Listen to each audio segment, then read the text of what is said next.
আমরা কোভিড শুনলে ভয় পাই, কিন্তু যাই হোক কোভিড এখনো বাংলায় প্রাইভেটে কে কি করছে আমরা জানি না, তার দায়িত্ব তো আমাদের নয়, তাদের পেশেন্ট দিতে হয়। আমাদের সরকারিভাবে যে রিপোর্ট আমাদের কাছে আছে, তথ্য আছে, আমরা প্রত্যেককে ইম্পর্টেন্ট যারা জড়িত, পঞ্চায়েত থেকে শুরু করে, আরবান থেকে শুরু করে, মিউনিসিপ্যালিটি থেকে শুরু করে, ডিএমই থেকে শুরু করে, ডিএইচএস থেকে শুরু করে, বিশেষ করে এই ডিজিজের ব্যাপারে যোগীরাজ থেকে শুরু করে আমাদের health department, MSME department, police department, সকলে, চিফ সেক্রেটারি, হোম সেক্রেটারি, আমরা সকলকে নিয়ে কলকাতা কর্পোরেশন থেকে শুরু করে পঞ্চায়েত, রুরাল, সব ডিপার্টমেন্টকে ডেকে মিটিং করে আমরা প্রস্তুতিটা সেরে রাখলাম। ফার্দার যদি হয়, আমরা আশা করছি ওই প্যান্ডামিক আর হবে না, কারণ WHO অলরেডি বলে দিয়েছে it is not pandemic, it is endemic, এরকম কিছু একটা শুনেছি। I may not be correct, please cross check. কিন্তু আমরা যেটা মনে করি যে সতর্ক আমাদের থাকতে হবে, কোনো প্যানিকই ক্রিয়েট করা নয়। যদি বাই চান্স সেরকম কিছু হয়, আমাদের প্রস্তুতি তৈরি থাকবে, এটা নিয়ে ভয় পাওয়ার কোনো কারণ নেই। কিছু কিছু ক্ষেত্রে যাদের কোমরবিডিটিস আছে, যাদের লাংসের প্রবলেম আছে, চেস্টের প্রবলেম আছে, হার্টের প্রবলেম আছে, বা অন্যান্য নানা রকম প্রবলেম থাকতে পারে, এবং sometimes ageing is also the factor. সর্দি কাশি হলেও আমরা ভাবি, সর্দি কাশি হলেও একটা বুকে কফ জমে থাকলে শ্বাসকষ্ট হয়, যার জন্য নেবুলাইজার করা হয়, করে ওটাকে ক্লিয়ার করা হয়। তারা ডাক্তার দেখান, ট্রিটমেন্ট করুন। সরকার আপনাদের সাথে সবসময় ছিল, আছে, থাকবে। চেষ্টা করুন সরকারি হাসপাতালে চিকিৎসা করার, তাহলে আপনাদের আননেসেসারিলি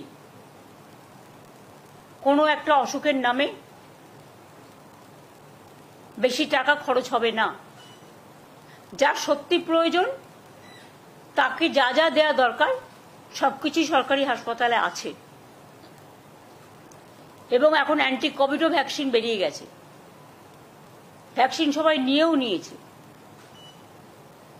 সুতরাং আমরা নিজেদের ইন্টারেস্টেই নিজেরা মিটিংটা করলাম, যাতে ফার্দার যদি কখনো সেরকম পরিস্থিতি হয় তখন আমরা যেন প্রস্তুতিটা রেখে দিতে পারি, যাতে কোনো অসুবিধে লোকের না হয়।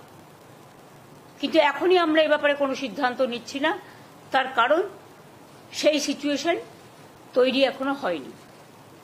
আর ভারতবর্ষে প্রায় 130 কোটি মানুষ বসবাস করেন, তার মধ্যে মাত্র হাতে গুনে 4-5 হাজারের মতো কেস সারা ভারতবর্ষ জুড়ে হয়েছে, এবং এটা হচ্ছে এক টাইপ অফ ইনফ্লুয়েঞ্জা, এবং এটা একটা সাব, কি বলছিলে,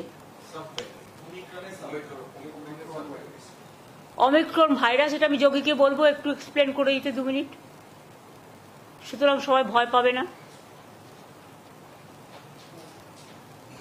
আগে যে করোনা ভাইরাস লাস্ট যে ওয়েভটা বড় ওয়েভ হয়েছে, সেটা ওমিক্রন ভ্যারিয়েন্টের হয়েছে, তারই একটা সাব ভ্যারিয়েন্ট, সেটা একটু অল্প পাল্টে গিয়ে এটা এসছে। এখনো এটি ওমিক্রনেরই একটি সাব টাইপ, এবং এখনো অব্দি সেরকম ভ্যারিয়েন্ট অফ কনসার্ন, মানে যেগুলো বিরাট ঘটনা ঘটাতে পারে এরকম ধরনের ভ্যারিয়েন্ট হিসেবে WHO এটাকে রিগার্ড করেনি, একবারও বলেনি যে এটা ভ্যারিয়েন্ট অফ কনসার্ন।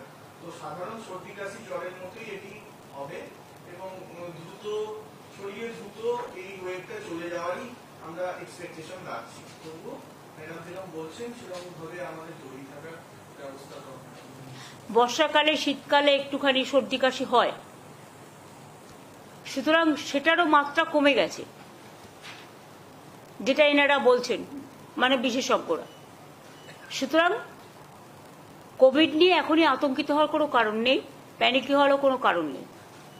স্বাভাবিক অবস্থায় বজায় থাকবে, তবে সতর্কতা অবলম্বন করার জন্য যার যেটুকু করার সেটা তাদের নিজেদের মধ্যেই রাখবে, এইটুকু আর কি। এটা নিয়ে আজকে মিটিং ছিল। এই পর্যন্ত।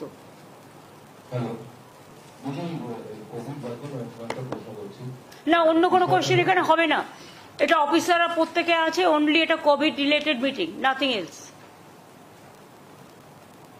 সরকারি প্রকল্প যেটা সেটা হচ্ছে যে জগন্নাথ মন্দির তো ভীষণ famous। প্লিজ আমি আপনাদের বলছি, this is only Covid related. Please understand your limitation also. I understand my limitation. হেলথের মিটিংয়ে জগন্নাথ দেব আসবে না, জগন্নাথের মন্দিরে জগন্নাথ দেব আসবে, ঠিক আছে? Thank you.